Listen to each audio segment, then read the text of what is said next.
and with the 100th selection of the 2026 Major League Draft, the Philadelphia Phillies select Riojas, a right-handed pitcher from the University of Texas. The Seattle Mariners have the next pick.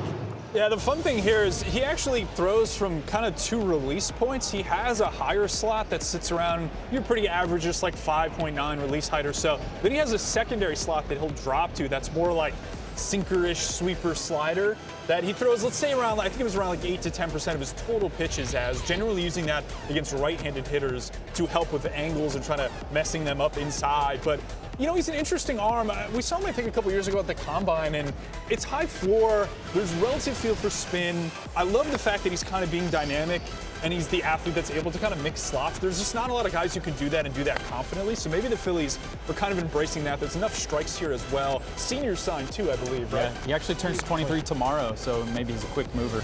Yeah, no, I think he UX, but I mean, it's interesting because 2 years in a row he got off to a really good start at Texas and he faded. Last year he got sick, and so that kind of explained. This year he was off to a great start, but then he got hammered in his last 3 or 4 starts, so they knocked his value down a little bit, but could be a nice get here. Well, happy birthday, Ruger. You are a Philly.